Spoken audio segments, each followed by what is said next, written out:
Okay, Marie-Jo, can you hear me?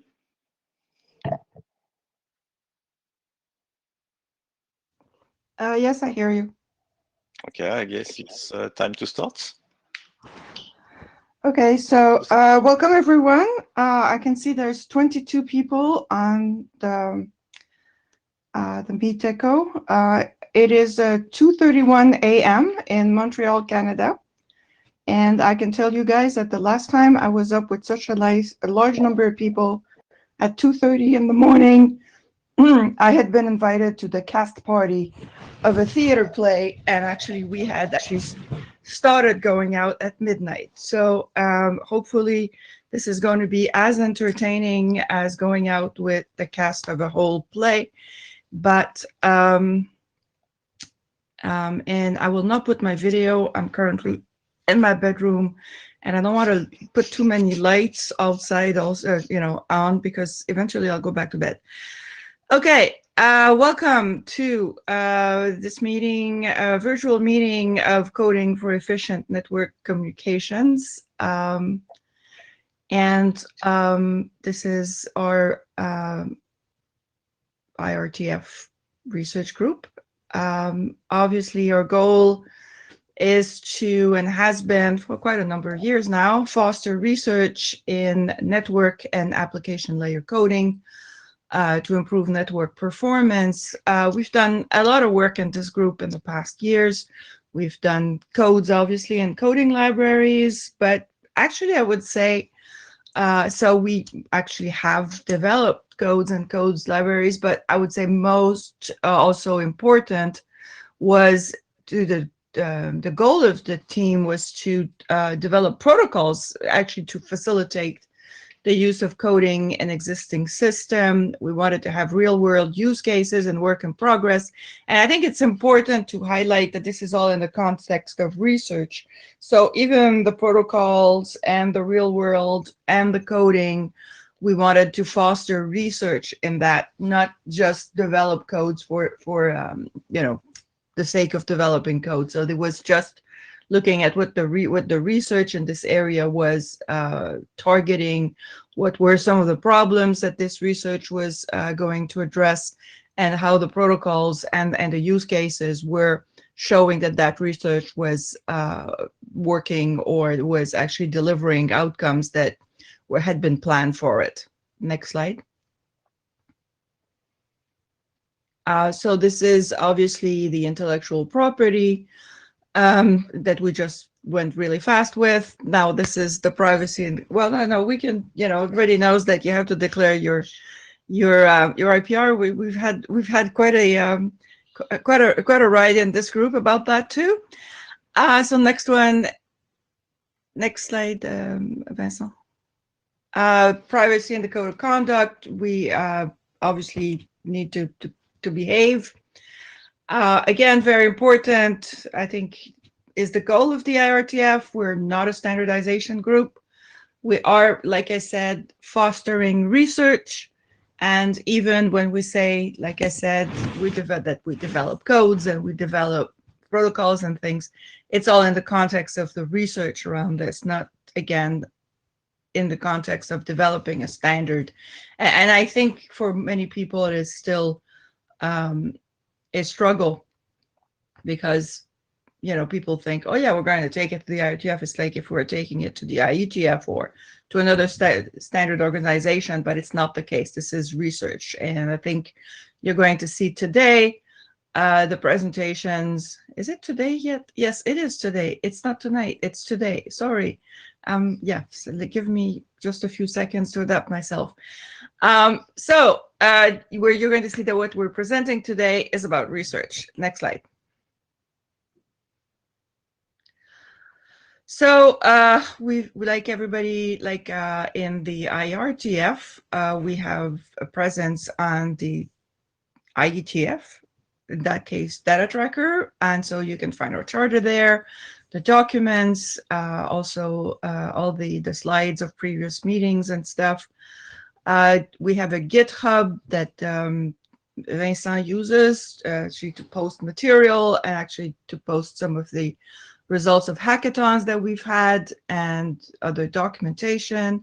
Obviously, for you guys who are in this meeting, you are aware of the mailing list. I see now that we're 25, which is great. I wonder how many of you are on the East Coast of Canada and the United States. Actually, even in California, it's 11:30. It almost makes sense. So the materials are on the data tracker, and on the GitHub repository. And again, if you go on the IETF meeting, you're going to see that the session is being recorded and it's going to be uploaded to the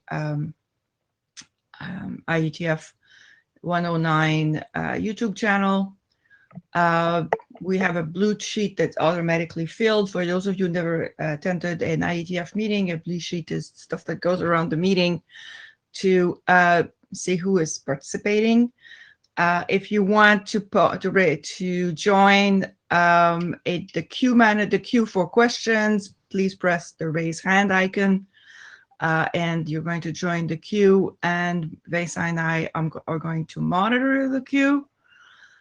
Our agenda is kind of simple. This is me now doing the administrivia.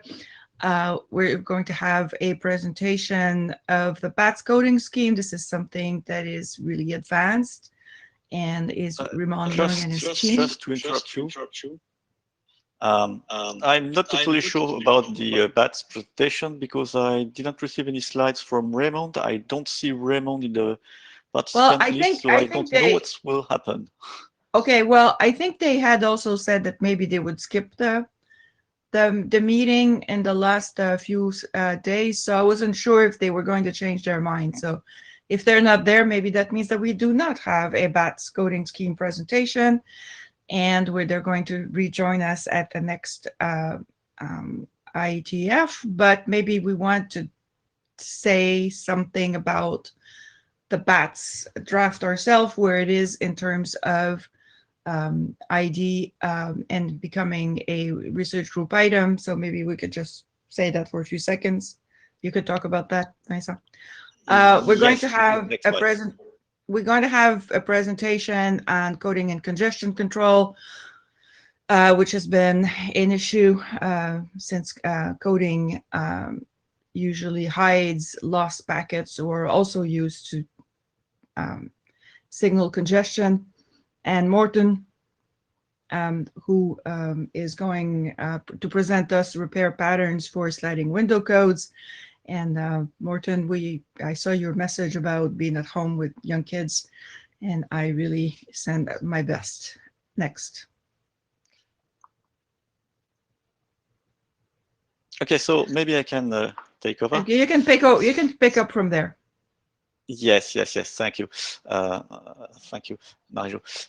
So a few words about the current status of this group and the working items. So we are approaching the end concerning the first ID, network coding for satellite systems.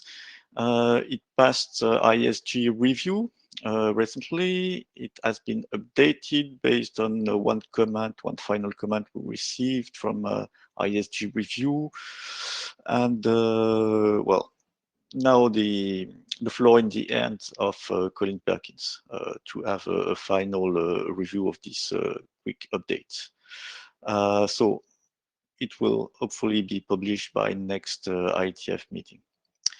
Otherwise, we launched two. Hopefully, be published a lot earlier than that. Yes. You want to say something, Colin? I was just saying it will hopefully be published a lot earlier than the next IETF meeting.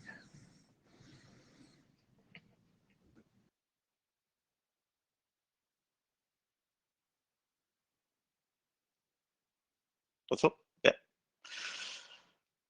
Okay, so otherwise, we started two calls in September. One for the network coding for CCN and DN requirements and challenges in the drafts, and the other one for the BATS coding scheme. So the first call was about was the research group last call, which was copied also to the ICNRG mailing list, since it is a document that is shared between the two groups.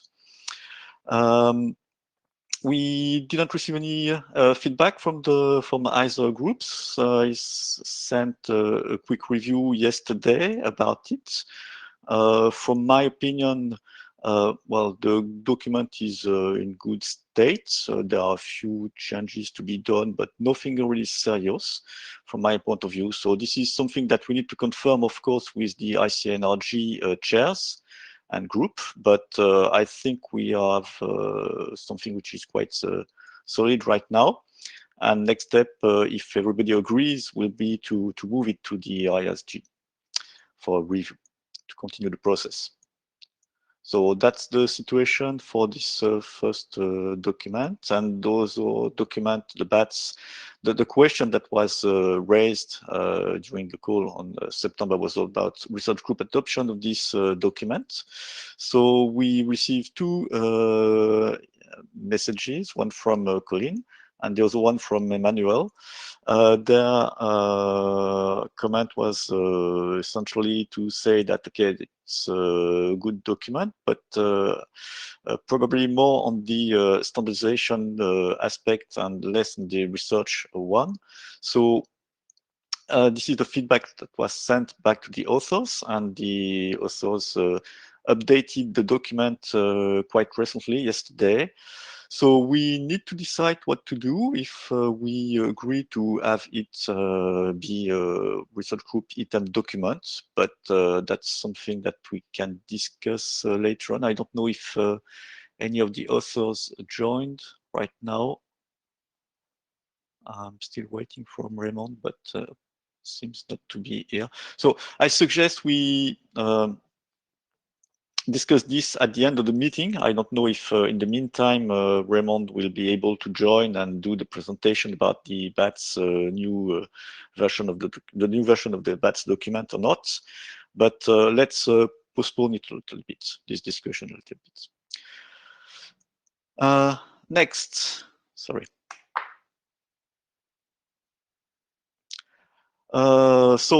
Otherwise, we have this document and coding and congestion control in transport. Good work. That is making a lot of progress. There will be a presentation from Nicola on the topic, so we will see then what the updates that have been made in this document, on this work. And we still have two items in standby mode, I would say, one for the coding for quick and the other one about Tetris. So I suggest to discuss this at the end of the meeting. And we are almost done for this, for the chair slides. Yes, I can say that we still are planning to close this research group mid 2021, so probably after the July meeting next year. This is still the goal, and we'll of course have an IETF network research group meeting, network coding research group meeting for next during next IETF, and hopefully a hackathon. I wasn't able in position to do this hackathon, to hold this hackathon this time about the Swift codec, but I hope to be able to do so for next IETF. We have to finalize this this codec before closing the group. So that's for the status. So any comment?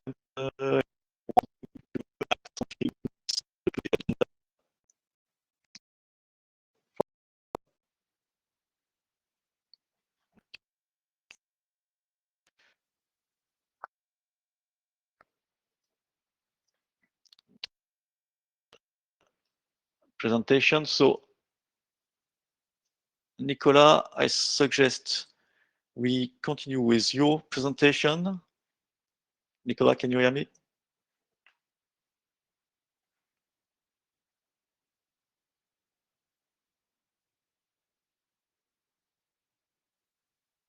Can you hear me? Yes, it's okay. Okay. You have the floor. Okay. So, hello everyone. This is an update on the coding and congestion control draft we have been working on in the last few months.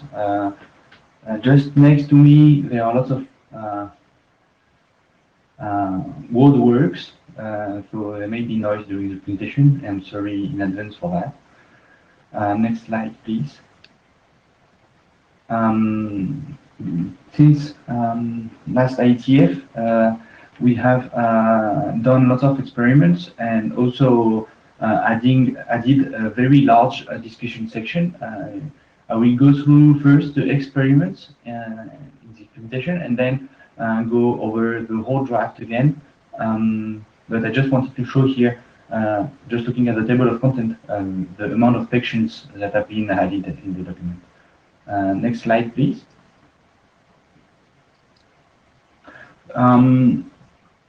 So thanks to the people which names are listed on the list here, on the slide here, we have done some experiments. Basically, we have two different setups. One is using an HTTP over TCP server, and the other one is using QUIC over UDP over IP. We use PicoQuick with cubic congestion control, and we use a Tetris tunnel below the transport layer. Next slide, please. We have three different types of satellite links that I use. We have one that is mobile end users. So this is a use case we have already shown to the group before. So basically, the mobile user is a train, and there are obstacles that are regular. So when you look at the picture on the bottom right of the slide, you can see that we have regular packet losses. On the top, this is something that reflects the losses that could happen with optical links. So this is a huge trend in SATCOM systems to use optical links on the feeder or on whatever length. So to go through these frequencies to increase the data rate. So, but this can come with losses. So there are a lot of work on it. This is very high level view, but this is something we could see, where basically we have lots of bursts of losses on the optical link. We also have a case where we have a DVB-S2 classical satellite link without any losses. Another thing that we changed during the experiment, and sometimes we use Wi-Fi, we emulate Wi-Fi losses, sometimes we don't, so it's just 1% random losses. And sometimes we just run tests with single flows, and sometimes we just add load with a variable amount of flows to introduce congestion. So in this presentation, I just show partial results. I think the objective is to show why what is in this document is important, and the rest of the results are under submission at the moment. So next slide, please. Basically, I just show one result here when we have the mobile user. We download 20 megabytes, and we have here I just show the median over more than 20 tests. So if we just compare, basically the four first lines use the FEC Tetris tunnel. The four below ones, last ones, do not. So here we showcase with, without Wi-Fi, with and without congestion. What I wanted to highlight, I will not go through the whole details of the results, but what I wanted to highlight is that when we compare what we have with the FEC tunnel and when we don't have it, is that we have drastic reduction of the 20 megabytes download time. So this is why we could be very happy saying, oh yeah, my FEC solution is the best. It works for both TCP and QUIC, and it's very great. I just also wanted to say that if we look in the details, when we speak about FEC and congestion control interactions, we can see that this depends on the congestion control itself, because here we use the exact same FEC tunnel, but we use QUIC and TCP, and we can see that the results differ. Next slide, please. Here in green, this is the cumulated throughput of the 10. Basically, we have 10 coded flows and 10 non-coded flows. We can see here is in green is that when we introduce the 10 non-coded flows, the amount of the cumulative data rate is the same, but below the flows, 10 flows are coded, 10 are not. So what we can see here is that the rest of the traffic has very sees its amount of available data rate diminished. So this is a big problem. Basically, when we introduce coded flows and when they share a bottleneck with non-coded flows, this can have a very large impact on the data rate for the others. So this is somehow what we wanted to mention on the impact of the fairness when you actually introduce coding. Next slide, please. And this is what happens. Basically, this is the same experiment, but we use QUIC this time. What we can see here is that at the bottom, when we have 10 coded flows using QUIC, we can see that the others barely can send any traffic. So this is a very big problem, and this is one of the reasons why we say there can be a lot of unfairness when you actually use coding inside the tunnel, and doesn't when you don't consider congestion losses in your when you hide the congestion losses end to end. Next slide, please. So basically, this experiment shows why we should not speak about FEC without speaking about congestion control. Basically, FEC and congestion controls can be seen as two different things. And FEC could hide, just like Marie-Josée said in the introduction, should hide congestion signals. So basically, this document try to discuss how these two things can coexist, and also encourage the research community to consider congestion control when proposing and comparing fake solutions. Otherwise, they can fall in the same trap as we did, saying we have a fabulous FEC mechanism for all satellite use cases, but then we end up having very important fairness issues. Next slide, please. There are very wordy slides. The intent was to recall the whole document for those who hadn't read it. I realize that I'm only having 8 minutes left, so I may go quickly on that. Basically, FEC and congestion controls can be seen as two different entities. Next slide, please. There's something we didn't discuss before. This is somehow new in the document, is that the relevance of the discussion of the interactions between FEC and congestion control depends a lot on transport layer itself, because we can use non-reliable transport service or partially reliable transport service or reliable transfer. So depending on how the FEC and congestion controls are scheduled, the impact of reliable transport on FEC mechanism is very different. Next slide, please.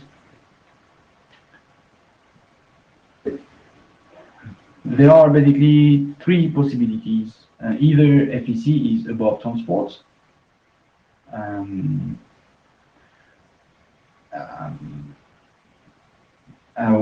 next slide, please. I think I'll go. This was already presented in the previous IETF. FEC can be within the transport, or FEC can be below the transport. The next slide, please. Next slide, please. And so these, we have introduced in the document different advantages and drawbacks on having FEC above, within, or below the transport. And what we have added is a more wider discussion section on the different, going more into the details. So this is what I will present now. There have been some discussions, and there's always a Pandora box when you speak about policy fairness, because if we look at this figure, we have two different views. We have the CPE of in the local network on the right side. This one may use a satellite access, and the satellite operator guarantees that there's no unfairness between the different users, satellite terminals. This is the same that could be seen at the UE level in a LTE 3GPP network. Basically, we have we should not have fairness issues when we look at the CPE level or the UE level in a network. That being said, when there are flows sharing the same QoS and the same contracts, then fairness discussion applies. That could be, for example, different applications running on one UE and 3GPP, or the different computers behind one end user terminal at home. The next slide, please.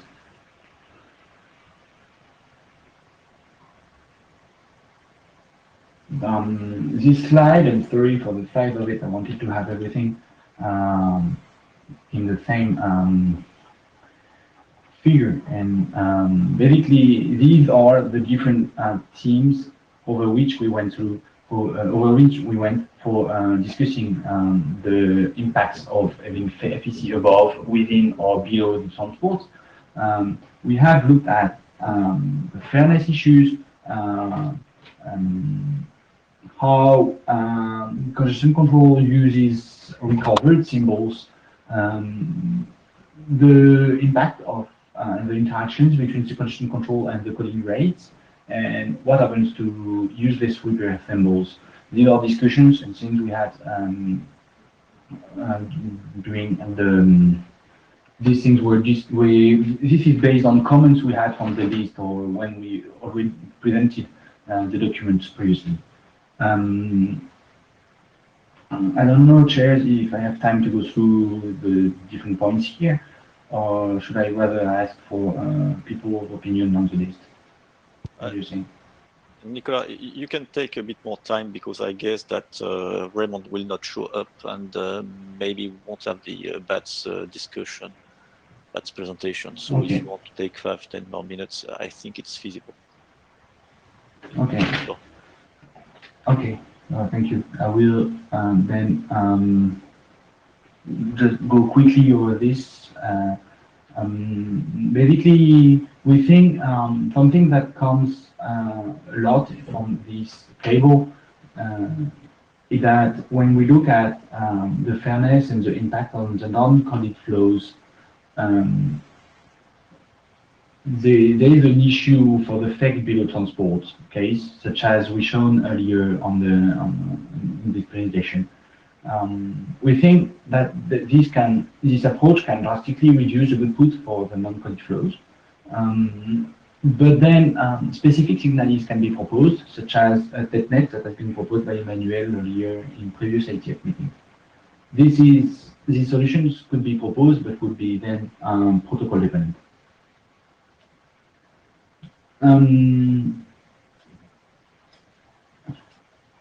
Another thing, if we look at, for example, something that we think is very important and we would like to highlight is the interactions between congestion control and coding rates.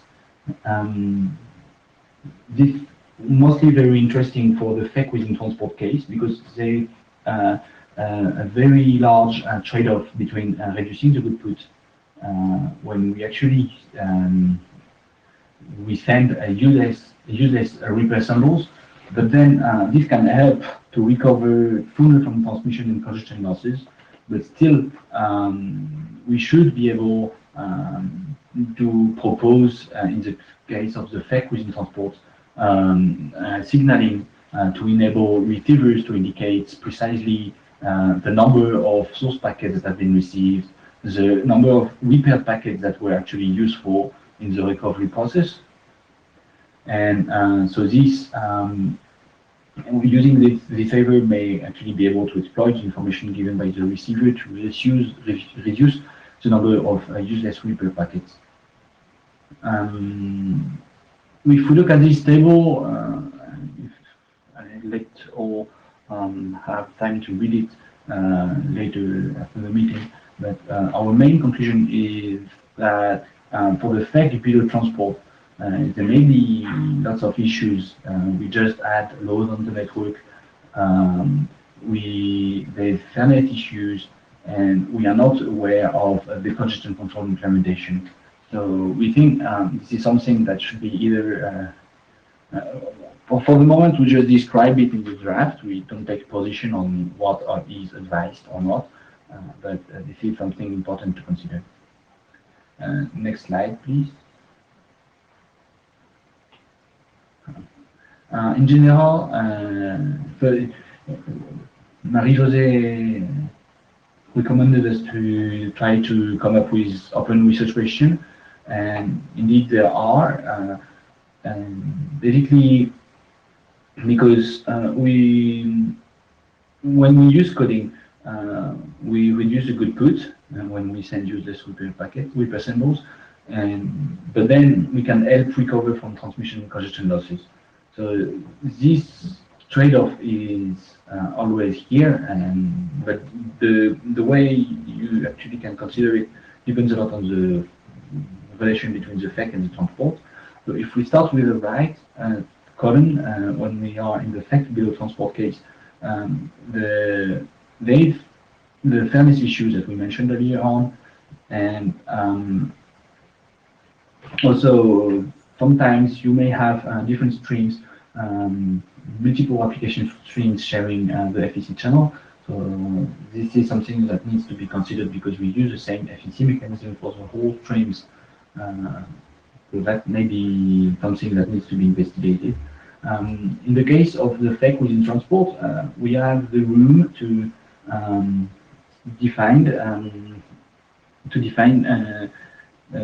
specific signaling between both entities. So this is very interesting, and there are already proposals for quick, such as the one from François from Louvain, because we can actually disambiguate the act packet from the repeat packet. So we can try to define new signaling methods and FEC recovery-aware congestion controls. Then we could even have dynamic coding rates using another congestion controls, for example, lower than best effort one. So there are lots of things that could be possible in this FEC within transport case. For the FEC above transport, basically, this is mostly all related to application requirements. Next slide, please.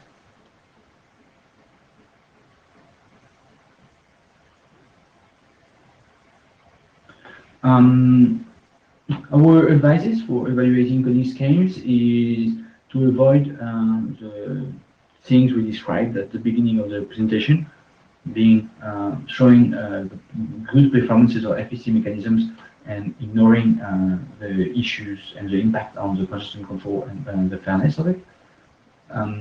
So we propose to map the contribution with the proposed organization of the document. This is very important in our opinion. And there is always an important aspect with that. When we hide a packet loss signal to the congestion control, it is very important to assess the advantages of it, as opposed to just ignoring a proportional accounted losses of the congestion control. That would be a very good bottom line for the evaluations and the performances of the proposals. And also, such as we mentioned earlier on, discuss the impact of hiding losses to the congestion control mechanism. Next slide, please. This is the last one. We have added lots of discussions element, and we think that now we need to reorganize the document a bit. So this is something that we need to do before for the next submission. That's something we have in mind, and the document should be improved in this way. We may come up with some recommendations. I'm not sure, that's not the objective of the document, but when we have written all that in the table of the comparison presented earlier on, we think there may be some recommendations that could be written, but we need to discuss that. And obviously, we are very happy to have any questions or comments on the document. Thank you. Thank you, Nicolas. Questions, comments from the audience? I have one, but it's not as the chair. Nicolas, Yes. this is important work because as people who've been involved with coding for a long time know, the congestion control always comes as a problem and as one way, in fact, of dismissing the use of FEC. And what you showed, yes, if you go through with your coded stream, everybody else, falls back, and sure, you think your coded stream works perfectly, but it's because everybody else lost their bandwidth. So this was interesting results. But and again, as we also consider coding for quick, it's also very important. So you said, in the avenues for research, do you know anybody who is doing the research, or it's just avenues now? Well, besides you doing the research, or the authors, do you think this has been picked up by other people?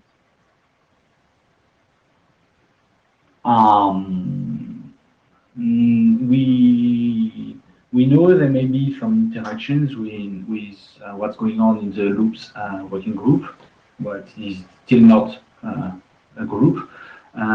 We think there is interest in these discussions, but we haven't had formal feedback from other people working on that. We know there are lots of people working on FEC mechanisms at the transport layer, but we don't know if they actually are interested and if they actually are looking in the draft. We are in the process of adding a state-of-the-art section where we listed all the articles, research articles, with this kind of discussions. But we are actually in the moment listing who is working on that. That's something that we have on the to-do list for this document. I should have mentioned it, but still not. We could not sort all the papers in time for this meeting, but this is something we plan on doing for the next version of this document. Okay, thank you. It can be quite ambitious, because sorting all this work being done. You think we it's? Don't plan. No, well, we have started to list some papers. This is on the GitHub for anyone who wants to look at that. We have started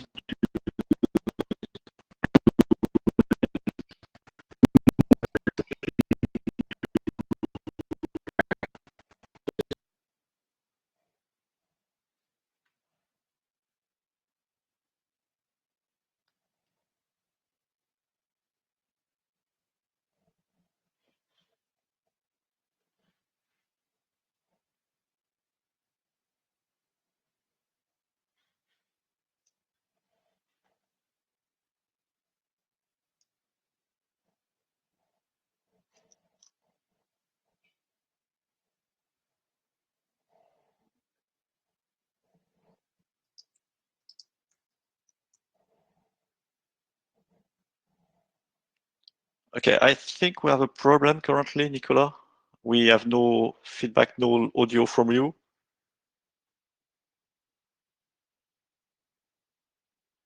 Yes, I think it's a general issue, but the chat is still working. Can you hear me? Can anybody hear me? Yes, I can. Okay, so it's more on the Nicolas side than okay, which is the good, Yeah, we have good point. Yeah. We have 2 people in the queue too. Okay, okay. People in I the had to go to a queue. different network to reconnect.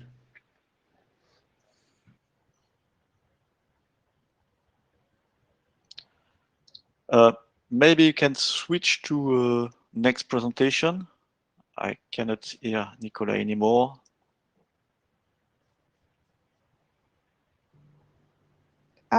People in the queue, maybe you can post your question on Slack.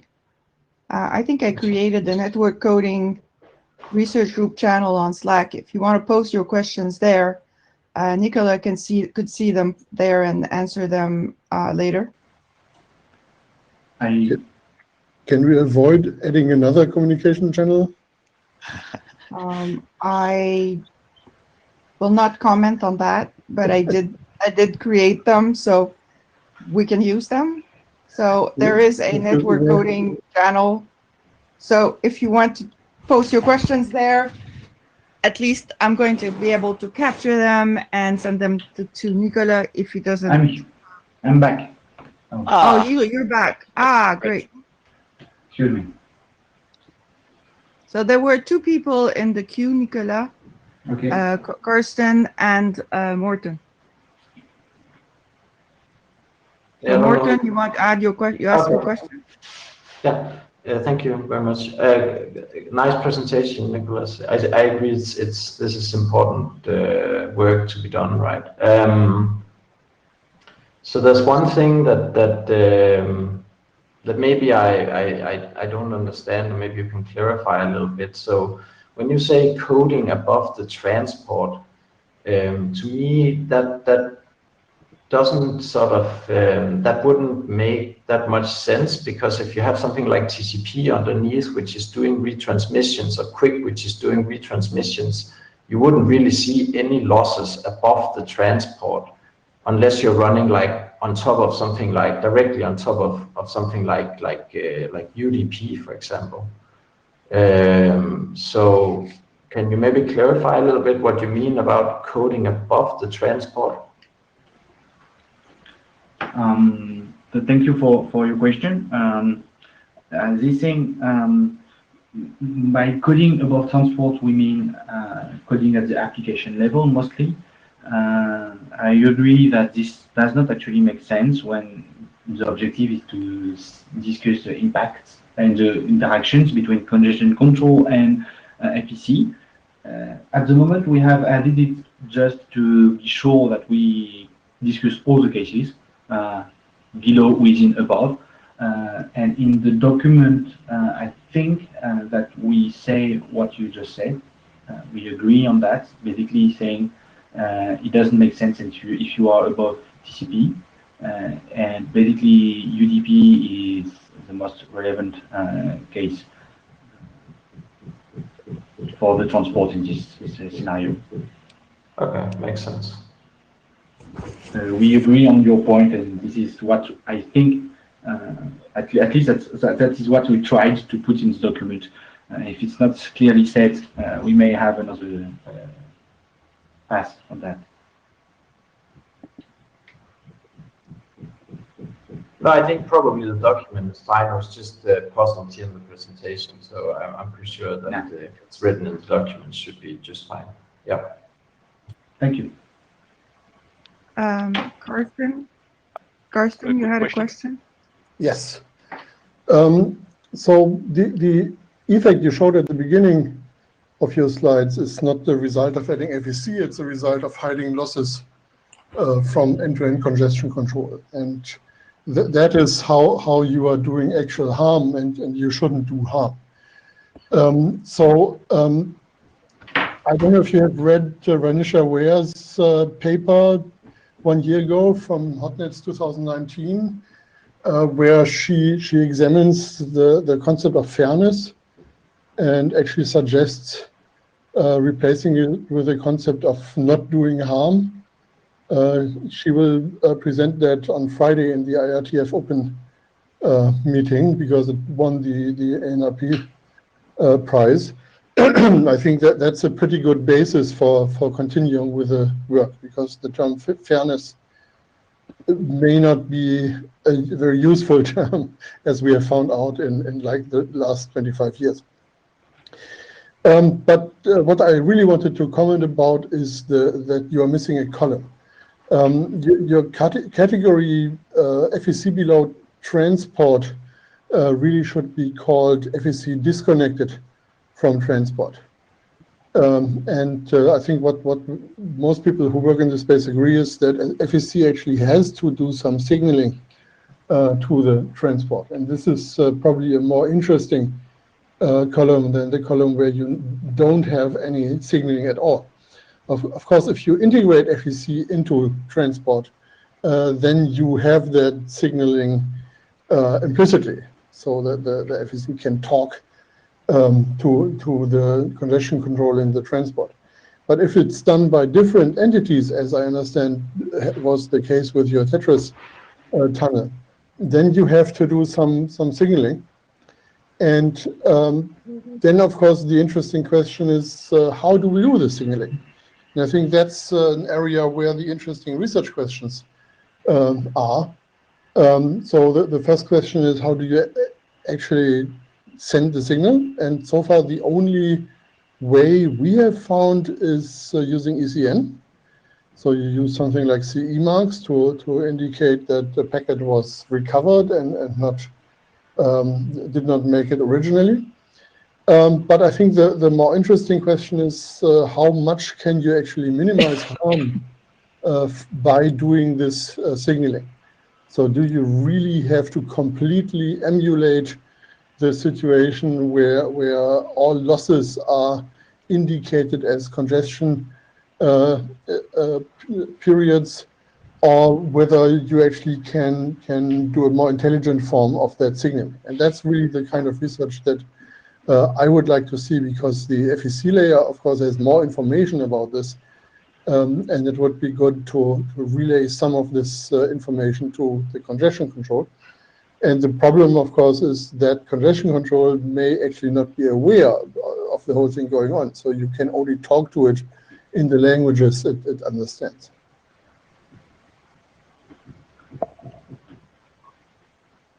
Thank you for these comments. On the first part, I have read the paper, and I think we could indeed include that in the draft. We just wanted to also, we were not sure to what extent we should open the Pandora box on fairness in this document, but it is true that this is something we need to discuss. We wanted to, if we look at slides 14, we also wanted to mention, because sometimes when fairness is discussed with a typical dumbbell architecture, that's not actually what we have deployed today, because we have actually lots of quality of service mechanisms that guarantee fairness between users. So this is something that needs also to be discussed when we speak about fairness. And this is very a policy concern, so this is why we referred to Bob Briscoe's work on flow rate fairness. And that also, I think, the definition on not to harm others is something we tried to map in this presentation. But we may make this link more formally in the next version of the document. I would tend to disagree on when you propose to say that when we have the FEC below is the FEC disconnected, because we mentioned the case of the testnet and all these things where we actually can have a signaling between the FEC and the transport layer. We just mentioned that this is protocol specific, and this cannot be done in general. And And so I think indeed I would agree with your two research question. I think the one on improving quality of experience while guaranteeing fairness to with other flows is something we are currently covering. The definition of signals for the fact below transport case may not, so this needs to be more clear in the document. Thank you. Thank you. Okay, thank you, Nicolas. We are a bit short of time, so it's now time to switch to the next session. Sorry. I will stop.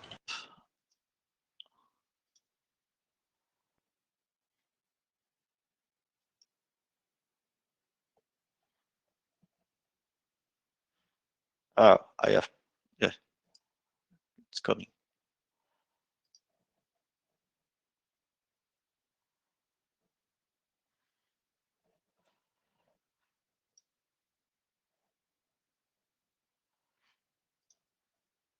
Okay, I have a small problem sharing.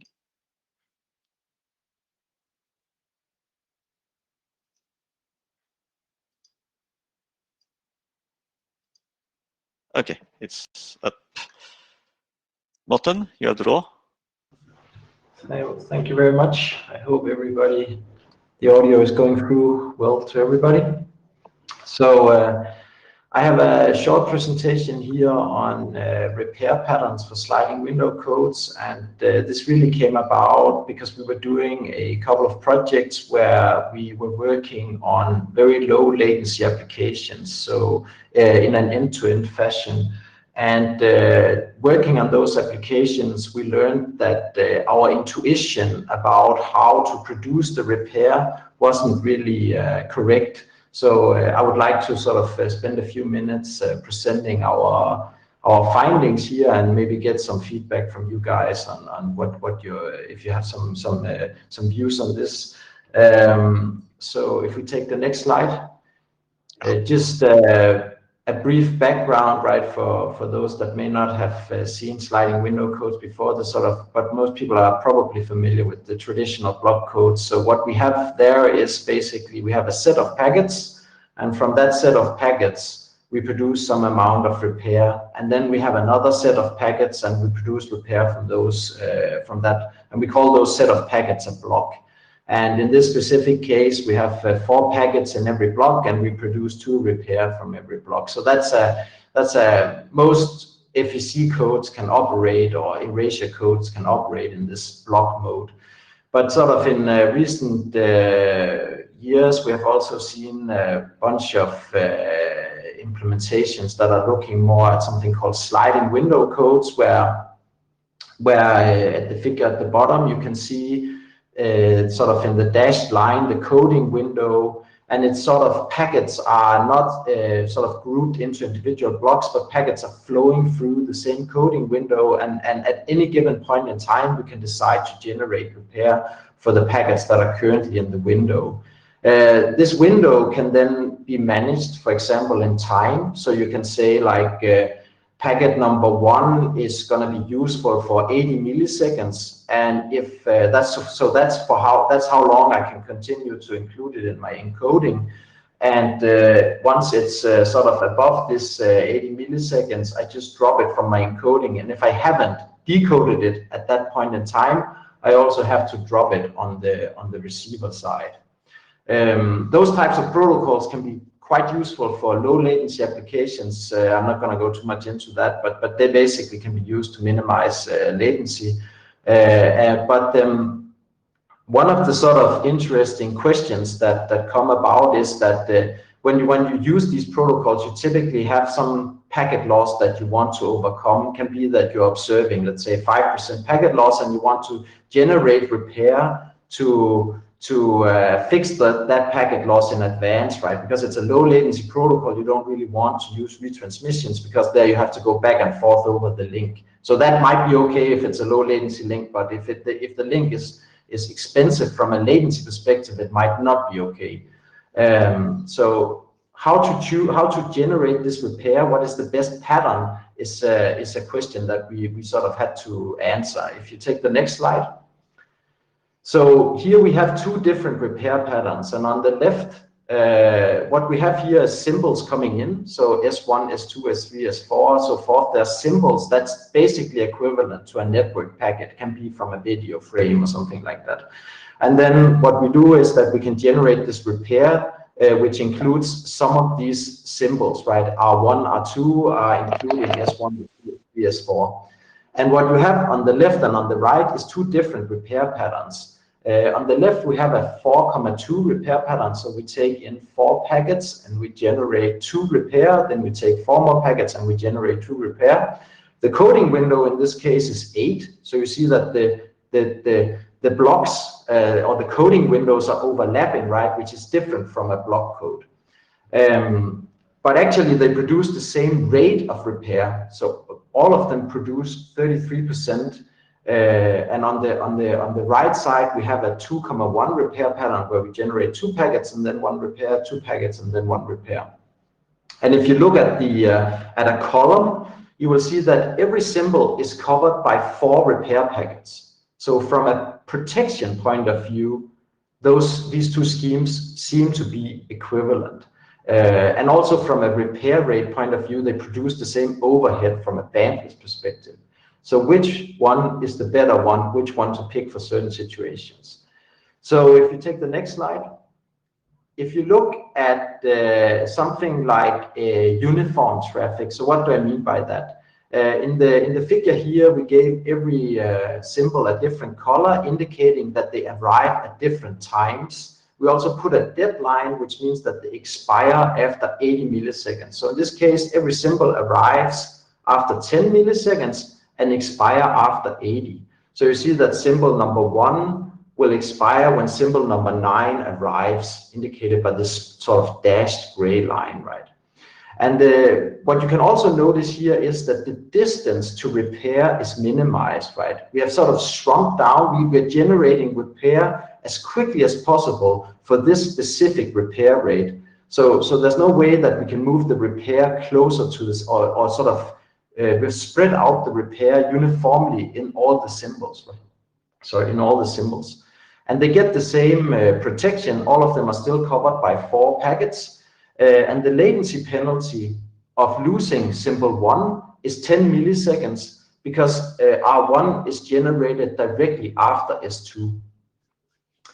If you then take the 4,2 repair pattern under the same, on the next slide, on the same, under the same conditions, if you move to, if you then take the sort of the other repair pattern, you will see that we have the same protection here, but we are not minimizing the distance to repair. So actually what will happen is that if we lose the first symbol S1, we actually have to wait 30 milliseconds to generate the repair and fix that packet loss. So for this type of and this was sort of our intuition, was that sort of spreading the repair sort of equidistantly out in the stream would be the best, because we would then minimize the distance to repair from a latency perspective. But what is interesting is what happens when we actually look at something like a bursty traffic pattern. And if you take the next slide. So here you see that we have the first 4 symbols, they actually arrive at the same time. So this could be a video frame consisting of 4 network packets, for example. And now it's all the same, but in real applications, of course, the video frames would be sort of made out of different amounts of packets. But just for simplicity, every frame here is 4 packets. When we do it this way, when we do the 2,1 repair pattern, which sort of for the uniform case looked like it was the best one, we actually see that the symbols S3 and S4, they are not protected as well as S1 and S2, because they expire before R5 is generated. And in the uniform case, R5 will also cover S3 and S4, but in this case, because they arrive as a group of packets, they also expire as a group of packets, and therefore this this way of doing the repair actually means that we get less protection when we have the repair packets interleaved within the block of packets. The latency penalty of losing S1 is 0 milliseconds approximately, because we generate the repair right after receiving these 4 packets, which arrive at the same time, and we generate the repair instantaneously. Of course, there's some computational overhead and all this, but from a millisecond point of view, that doesn't matter much. If we then look at the 4,2 case, what is interesting is that actually, on the next slide, that in this case, we still have the same sort of distance to repair, right? Because the 4 packets arrive at the same time. But now R1 and R2 both cover all 4 packets inside the frame, which means that, and if you then look at the columns again, you can see that now everybody is covered by 4 repair packets again. So essentially, this seems like a better pattern for bursty traffic. And if you go to the final slide, so what we sort of discovered was, sort of to summarize a little bit, that if you have uniform random traffic, it makes sense to try to minimize the distance to your repair in order to minimize the latency at the decoder. But if you have bursty traffic, like a video feed coming from a camera, for example, it actually makes more sense to make the sort of the coding follow the bursts of the traffic in order to maximize the protection of the symbols that you're transporting. And if you want to read a little bit more about it, we wrote some stuff about it on both in some documentation for one of our coding libraries, but also on our blog, where we talk about something we call content-aware coding, which is really if you know something about the structure of the content that you're protecting, you can utilize that knowledge in your FEC scheme to actually make the best possible protection, and you have to do that if you want to get the best possible protection. And if you want to get in touch with me, you can reach me on my email, or you can visit our website, which also has some links to contact us and for further discussions. But yeah, so just wanted to share this observation, because it sort of surprised us a little bit when doing the work, that actually we were sort of off in our understanding of what was the best repair pattern and the best way to use the FEC. So thank you very much for your attention. Thank you, Martin, for this presentation. Yes, it's quite interesting because it's more complex than what we would think, deciding how to split, interleave all those repair packets with the source flows. There might be several flows as well. It's not that trivial, so very interesting. We are running short of time, sorry for that. We are obliged to very quickly stop this session. But I suggest we continue on the mailing list. Do you want to add something, Marie-Jo? Or anybody else? I'm sorry, my audio was off. No, I think it's a good idea to continue for sure on the mailing list, especially as regards the open documents. Again, thank you, Morten, for the presentation. And yeah, we're going to be cut off in 1 minute. So I guess now that I'm fully awake, I don't know what do you do in Montreal at 3:30 in the morning? If anybody has an idea, maybe I'll just read something. Thank you. Thank you, everybody. So yes, let's continue. We have quite a few important questions to address on the list regarding the various documents and calls in particular. Goodbye.